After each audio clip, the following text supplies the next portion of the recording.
My name's Huck Finn. And this is my life. Let me kick it to you right quick.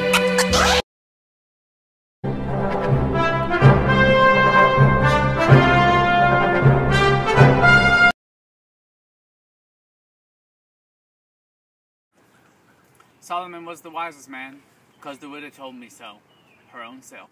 He wasn't no wise man. Don't you know about that child? He's gonna chop into. Yeah, the widow told me all about that. Well then, you just take a minute. Now I want to ask you, what use is half a child? Jim, you've clean missed the point. Blame it? You missed it 1,000 miles. Don't talk to me about your points. The man that think he can settle a dispute about a whole child with half a child don't know enough to come out in the rain. But I tell you, you don't get the point. The point. I know what I know. The real point's down further. It's down deeper. It lays way down, the way down Solomon raised. A man that's got about 5 million children around the house will soon chop a child in two as a kid. Huck, having been told by the widow as part of his civilizing that Solomon was the wisest man, automatically believed it, just as white Republicans believed that they were the wisest people for the job of Reconstruction. Jim, however, questions this notion, challenging the sense in chopping a child in half. He could not see what good could come of dividing a child, nor could Twain see the sense of dividing the efforts of Reconstruction into appeasing the South and ending racism there. They would have had more success had they only focused on racism, and instead their efforts failed and blacks in the South were worse off than ever. As Jim said, the root of the issue was in the way white Republicans were raised to think. They, the people who had nothing to lose from failure, attempted a half-baked scheme that someone who had first-hand experience in the soul-crushing racism in the South would have immediately rejected as foolish and ultimately failed, with consequences that stretched into modern American society. We judged the Fremont night that fetched us to Cairo. He was after the Ohio River. Once we get up there amongst the free states, then we'd be out of trouble. Well, the second night, a fog began to come on, and it wouldn't do to run into a fog. But when I paddled ahead in the canoe, there wasn't anything but little saplings to tie to. 6.5 hours later. I got to the raft.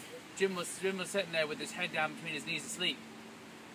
His right arm hanging over the steering oar. Hello, Jim. Have I been asleep? Why didn't you stir me up? Goodness gracious, that you, Huck? You ain't dead? Goodness gracious.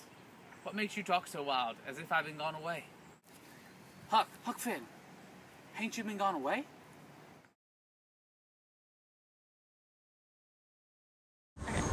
This scene in Huckleberry Finn shows the comparison that Twain makes between the Jim Crow laws of post-Civil War Reconstruction and a patch of fog that plays a large part in the story. Huck and Jim travel up the Mississippi River toward the Ohio River in search of Jim's freedom, similar to the search and longing for freedom, as well as civil rights for African Americans in the United States after the Civil War. As Huck and Jim make their way toward the Ohio River, they hit a foggy patch in which they are separated.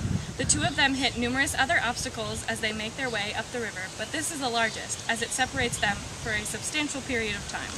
The largest obstacle of the Civil Rights Movement was the Jim Crow laws that were established soon after the end of the Civil War and the Emancipation Proclamation. This was one of the hardest obstacles to overcome, and it severely separated the African Americans who were affected by the laws and Southern whites who supported the laws. When the fog lifts and Huck finds Jim, Huck furthers the parallel by trying to convince Jim that Huck had no idea they had been separated and that he had been asleep the entire time. The establishment of the Jim Crow laws, whites refused to recognize that the laws were in any way harming African Americans or returning the South to almost the same condition as it had been under slavery. Twain is able to comment on the Southern white lapse in morals at this time by creating this scene in Huckleberry Finn as a parallel to the event. Hurry, where's Jim? Right at your elbow. If you reach out your arm, you can touch him. He's dressed and everything's ready. Now we'll just slide out and give the two sheep signal. Now, old Jim, you're a free man again. I bet you'll never be a slave no more.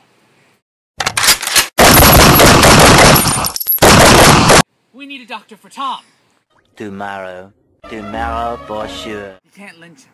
He sacrificed his freedom to help me save Tom. Miss Watson died 2 months ago, and her will said Jim is free. At the end of the novel, the audience learns that Jim has been free for around 2 months.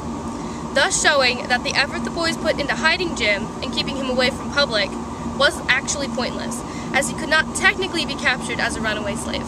Although the Emancipation Proclamation and the 13th Amendment still supported the freedom of slaves, the true freedom they wanted was still far from their reach. Black men in the 1800s were still not considered to be equal to white men.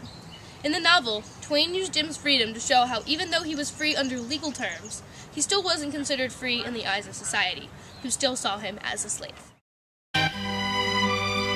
My name's Huck Finn.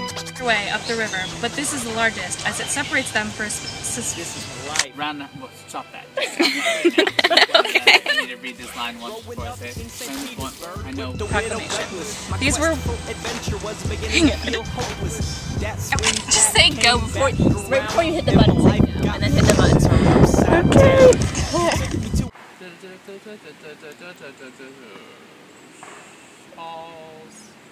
Up a plan and I got the heck out. Bye-bye. Now I'm headed down the city, lights beginning to turn out. You know my name's Huck Finn. Oh no. Alright, name's Huck Finn and I'm just growing up. What? Name's Huck Finn and I'm just growing up. You know my name's Huck Finn and I'm just growing up. Alright, name's Huck Finn and I'm just growing up. What? Name's Huck Finn and I'm just growing up. You know my name's Huck Finn and I'm just growing up. Alright, name's Huck Finn.